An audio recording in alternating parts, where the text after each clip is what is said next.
उमापते नमः। हर हर महादेव। श्री शिवाय नमस्तुभ्यम। आप सभी पर महादेव का आशीर्वाद सदा बना रहे और आप सभी को सावन शिवरात्रि की ढेर सारी शुभकामनाएं। जब हिमगिरी की शीतल गुफाओं में काल की सीमाओं से परे एक गहन मौन छाया था, तब आदि योगी भगवान शिव ने देवी पार्वती को वो अमर कथा सुनाई जिसे सुनने मात्र से मनुष्य मृत्यु के भय से मुक्त हो जाता है। ये कथा कोई साधारण कथा नहीं बल्कि स्वयं महादेव के अधरों से निकली कोई परम रहस्यमयी कथा है, जिसमें छिपा है सृष्टि का रहस्य, योग का मूल और मोक्ष का मार्ग। सावन शिवरात्रि के इस शुभ अवसर पर जब ब्रह्मांड में शिव तत्व गूंज रहा है, तब हर भक्त को ये अमर कथा अवश्य सुननी चाहिए, क्योंकि यही है वो ज्ञान जो कालजेयी है, जो मुक्ति दाता है, जो स्वयं शिव है। तो चलिए एकाग्र मन से भगवान शिव और माता पार्वती के उस दिव्य संवाद में प्रवेश करते हैं, जहाँ हर शब्द मोक्ष का द्वार है और हर वाक्य आत्मा को शिवमयी बना देता है। एक प्राचीन कथा के अनुसार एक बार भगवान शिव वन विहार के लिए गए हुए थे। तभी देवऋषि नारद कैलाश पर्वत पर पहुंचे और माता पार्वती को प्रणाम करते हुए कहने लगे, नारायण नारायण, हे माते, भगवान भोलेनाथ कहीं दिखाई नहीं दे रहे। तब माता पार्वती ने उत्तर दिया कि देव ऋषि वे अभी वन विहार के लिए गए हुए हैं, कुछ समय बाद आने ही वाले होंगे। तब देव ऋषि नारद ने माता पार्वती से कहा कि माता, अगर आपकी आज्ञा हो तो आपसे मैं एक विनती करना चाहता हूँ। माता पार्वती ने कहा, कहो नारद, क्या कहना चाहते हो। तब देव ऋषि नारद मुनि बोले, हे माता पार्वती, तीनों लोकों के पालनहार भगवान शिव तो अमर हैं, लेकिन आपका कई बार जन्म हो चुका है, उन्होंने आपको कभी अमर कथा नहीं सुनाई है, इसका क्या कारण है। और भोलेनाथ तो अमर कथा जानते हैं, और जो अमर कथा सुन लेता है वह जन्म मरण के चक्कर से मुक्त हो जाते हैं और 84 लाख योनियों के चक्कर में भी नहीं आता। अगर आप चाहें तो भोलेनाथ से कथा सुन सकती हैं। इतना कहते हुए नारद मुनि आज्ञा लेकर कैलाश पर्वत से वापस चले गए। अब इधर माँ पार्वती व्याकुल होकर भगवान शंकर की प्रतीक्षा करने लगी। तब भोलेनाथ वन विहार से वापस लौटकर आए तो देवी पार्वती ने भगवान शंकर से कहा, हे स्वामी, आप तो सृष्टि के दाता हो, जगत के भाग्य विधाता हो, और आपकी अर्धांगिनी अत्यंत कष्ट से व्याकुल हो रही है। तब भगवान भोलेनाथ शंकर ने माता पार्वती से उनके कष्ट का कारण पूछा। तब माता पार्वती ने कहा, हे प्रभु, आप तो जन्म मरण से मुक्त हो और मुझे संसार में कई बार जन्म लेना पड़ता है। इस बंधन को दूर करने के लिए आप मुझे अमर कथा सुनाने की कृपा करें, नहीं तो मैं आपके चरणों में अभी प्राण त्याग दूंगी। भगवान शिव ने देवी पार्वती की हट देखी तो कहने लगे, देवी, इस संसार सागर को पार करने का रास्ता अत्यंत कठिन है। इसमें बहुत से लोग सत्कर्मों को भूलकर 5 विषयों का शिकार बन जाते हैं। वो कर्मों में फंसकर अपने कर्मों का फल भोगते हैं और बार बार जन्म मरण के 84 योनियों के चक्कर में फंसे रहते हैं। उन पर भगवान कभी प्रश्न नहीं होते।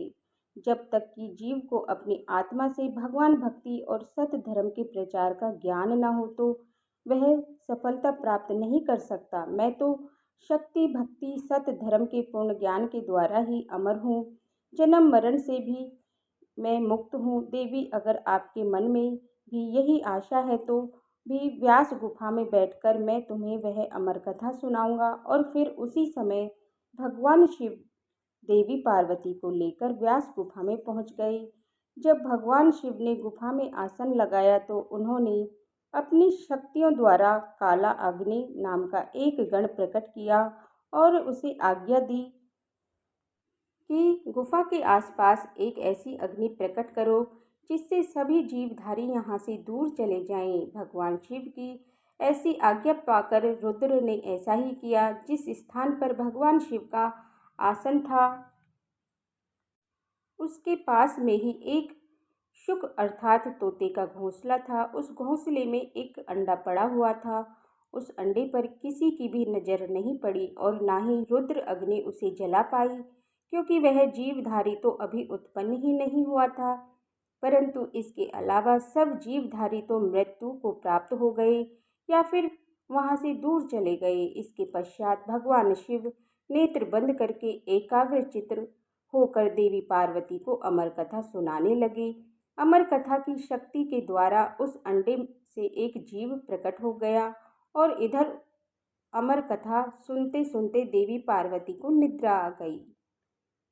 अब देवी पार्वती के स्थान पर वह शुक पक्षी अमर कथा सुनकर हुंकारा भरने लगा। अमर कथा जब संपूर्ण हुई तब भगवान शिव ने नेत्र खोले तो देवी पार्वती जी से पूछा, क्या आपने अब अमर कथा सुन ली है या आप भी के मन में कोई शंका है? तब देवी पार्वती ने हाथ जोड़कर और क्षमा मांगते हुए भगवान शिव से कहा, हे प्रभु, मुझे क्षमा कीजिए, मैंने अमर कथा पूरी नहीं सुनी। तब भोलेनाथ पूछा, तो हुंकारा कौन दे रहा था? देवी पार्वती जी ने कहा, मुझे नहीं पता। तब भगवान शिव ने इधर उधर देखा तो उन्हें एक शुक पक्षी ही नजर आया, जो कि प्रभु को देखते ही उड़ गया। तब भगवान शिव उस पक्षी को मारने पीछे पीछे दौड़े। वह शुक पक्षी उड़ता उड़ता तीनों लोकों में गया, परंतु उसे कहीं भी जगह नहीं मिली। उस समय श्री वेद व्यास जी की धर्मपत्नी अपनी कुटिया के आंगन में सिर के बालों को सुखाते जमाई ले रही थी। तभी वह शुक पक्षी उनके मुख के द्वारा उनके उदर में प्रवेश कर गया। भोलेनाथ रूप बदलकर जा पहुंचे और जाकर उन्होंने ऋषि की पत्नी से कहा, देवी लाओ हमारा पक्षी वापस करो। ऋषि की पत्नी ने कहा, कहाँ महाराज, देख लो हमारे पास तो कोई पक्षी नहीं है। तब भगवान शिव कहने लगे, वह पक्षी तुम्हारे पास आया है और अभी भी तुम्हारे पास है, सिर्फ अपना स्वरूप बदलने के लिए तुम्हारे गर्भ में आलोप हो गया है। तब ऋषि पत्नी नहीं मानी। तब भगवान शिव ने वेद व्यास से कहा कि आपकी पत्नी के मुख द्वारा हमारा पक्षी इनके पेट में चला गया है, आप अपनी पत्नी से पूछ लो उसके पेट में हमारा पक्षी गया है कि नहीं। तब वेद व्यास ने अपनी पत्नी से पूछा कि तुम्हारे पेट में कोई पक्षी गया है क्या? वे व्यास मुनि की पत्नी कहने लगी, नहीं, मैंने तो किसी भी पक्षी को नहीं देखा, लेकिन प्रभु ऐसा अनुभव होता है कि जैसे कोई जीव मेरे पेट में है। व्यास मुनि ने प्रभु से प्रार्थना की, हे महाराज, आपका वचन तो सत्य है, परंतु स्त्री के गर्भ से भला पक्षी कैसे निकल सकता है? इसका तो बस एक ही उपाय है कि इस स्त्री को मारकर पेट से पक्षी को निकाल लिया जाए। तो भगवान शिव कहने लगे, इतनी सी बात के लिए भला इस स्त्री को मारने की क्या आवश्यकता है? इस नादान स्त्री पर तो मुझे बहुत तरस आ रहा है। हमें तो उस शैतान पक्षी पर क्रोध आ रहा है जो अपना स्वरूप बदलने के लिए इस बेचारी स्त्री के गर्भ में आलोप हो गया है। जब वह बाहर आएगा तब हम उसे मार देंगे। व्यास मुनि कहने लगे, हे महाराज, इसका क्या उपाय है? आप जो इच्छा है आप वो कर सकते हैं। ये शब्द सुनकर वो शुक पक्षी शंकर जी के भय से माता के गर्भ से बाहर ही नहीं आया। अब त्रिलोक स्वामी भी वहीं बैठकर शुक पक्षी के बाहर आने की प्रतीक्षा करने लगे। जब भगवान प्रतीक्षा कर रहे थे तब संसार के सभी कार्य भी रुक गए और इस प्रकार तीनों लोकों में हाहाकार मच गया। अब देवी देवता विचार विमर्श करने लगे कि भगवान शंकर को कैसे वापस लाया जाए। तब देवताओं से आज्ञा पाकर नारद जी व्यास मुनि के द्वार पर शंकर जी के पास पहुँचे और जाकर प्रणाम करके भगवान शंकर से कहने लगे, हे डमरूधारी, हे त्रिशूलधारी, हे तीनों लोकों के पालनहार, हे महाकालेश्वर, हे नीलकंठ भोलेनाथ, आपका यहाँ कैसे आना हुआ? तब शंकर जी कहने लगे, नारद जी, ये समस्या आपकी ही पैदा की हुई है और आप मुझसे ही पूछ रहे हैं। शुक पक्षी व्यास मुनि की पत्नी के गर्भ में आलोप हो गया है। जब वह बाहर आएगा तब वह उसे मारकर ही वापस आऊँगा। देव ऋषि नारद ने कहा, प्रभु, आपका तो वचन है कि जो भी अमर कथा सुन लेता है वह अमर हो जाता है, वह जन्म मरण के चक्कर से भी मुक्त हो जाता है। और ये शुक पक्षी भी तो आपसे अमर कथा सुनकर अब अमर हो चुका है। सो अब ये आपके भय से माता के गर्भ से बाहर ही नहीं आ रहा और बेचारी स्त्री को भी कष्ट दे रहा है। इसीलिए हे भोलेनाथ, इस पक्षी को वरदान देने की कृपा करें, क्योंकि आपने अमर कथा सुनने वाले को अमर हो जाने का वरदान दिया है। और यदि आप इस शुक पक्षी को मार देंगे तो आपकी अमर कथा भी झूठी हो जाएगी। तब भगवान शिव ने उस शुक को अमर हो जाने का वरदान दिया और वे वापस कैलाश पर्वत पर लौट गए।